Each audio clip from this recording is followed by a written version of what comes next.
Hello, illuminated creators. Alex here. And here we are in the final video in this video series. And I sped it up so that it would be pretty short. So I wanted to say thank you for watching these videos in this video series, especially if you started from the very beginning of video 1, where we did a background, and then in video 2 we did the sacred geometry design, and then in video 3 we started painting it in, all the way up to video 8, where the painting was pretty much finished. And in this video, video 9, is just more finishing touches. You can kind of see that I'm doing just a few more finishing touches in the painting and creating that vibrancy.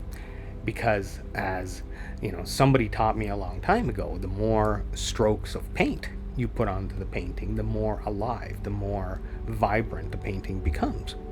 And so I remember my early paintings, when I first started painting, I would put like a couple of strokes, 2 or 3, and it looked very, not as vibrant.